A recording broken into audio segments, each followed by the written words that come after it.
আসসালামু আলাইকুম। আজ তৈরি করে দেখাবো চট্টগ্রামের ঐতিহ্যবাহী বিন্নি চালের পায়েস। আর এই পায়েস আমি যেভাবে তৈরি করেছি, আপনারা যদি এভাবে এই পায়েসটা তৈরি করেন তো সেম এরকমই হবে। আর খেতে এত মজা, এত সুস্বাদু, যখন রান্না করবেন তখন কিন্তু বারবার কিন্তু এই পায়েসটা খেতে মন চাইবে আমি যেভাবে রান্না করেছি। আর এখনও যারা আমার চ্যানেলটাকে সাবস্ক্রাইব করেননি তারা অবশ্যই আমার চ্যানেলটাকে সাবস্ক্রাইব করে নেবেন এবং পাশে থাকা ছোট্ট বেল বাটনটি ক্লিক করে দেবেন। এতে করে যখন আমি ভিডিও আপলোড করব সাথে সাথে আপনাদের কাছে নোটিফিকেশন পৌঁছে যাবে। তো চলুন, আমার এই পায়েস তৈরি করতে যা যা লাগছে। এখানে আমি বিন্নি চাল নিয়েছি, বিন্নি চালটা আমি পরিষ্কার করে নিয়েছি। এখন এই বিন্নি চালের মধ্যে আমি পানি অ্যাড করে ভালো করে ধুয়ে নেব। ভালো করে পরিষ্কার করে এই বিন্নি চালটা আমি হাতটা দিয়ে ভালো করে ধুয়ে নিচ্ছি।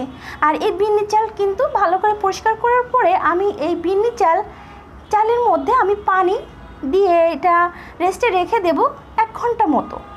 তো আমি ফেলে দিয়ে এখন 1 ঘন্টা মতো রেস্টে রেখে দেব। তো দেখেন কত সুন্দর পরিষ্কার হয়েছে। এখন ঢাকনাটা দিয়ে রেস্টে রেখে দিব। আর এদিকে একটি ফ্রাই প্যানে আমি ঘি নিয়েছি, আপনারা এখানে রান্নার রেগুলার তেল নিলেও হবে। আর এখানে অ্যাড করব কিশমিশ এবং কাজু বাদাম।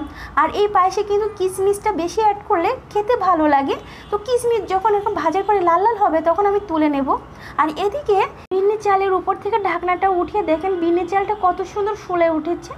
এখানে আমি গরুর দুধ নিয়েছি 2 লিটার মতো, আর 2টা এলাচ এবং তেজপাতা নিয়েছি। এলাচটা আমি মুখটা ফাটিয়ে নিয়েছি। আর এখানে বিন্নি চালটা আমি দিয়ে দিব এই দুধের মধ্যে, দিয়ে আমি ভালো করে এখন নেড়ে চেড়ে নেব।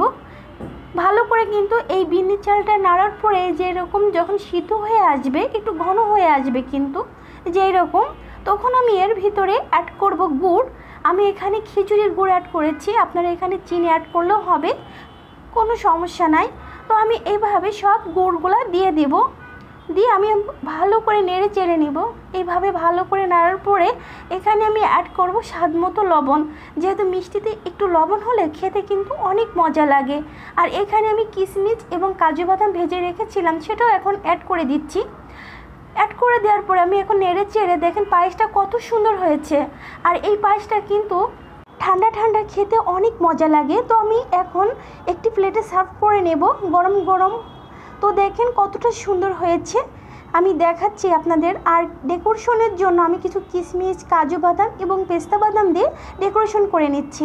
দেখেন কতটা সুন্দর হয়েছে, আমি একটু কাছ থেকে দেখাচ্ছি।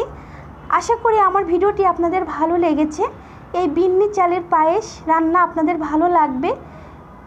আর আমি একটু দেখিয়ে দিচ্ছি, দেখেন কতটা ঘনত্ব হয়েছে আর কতটা সুন্দর। আল্লাহ হাফেজ, আসসালামু আলাইকুম।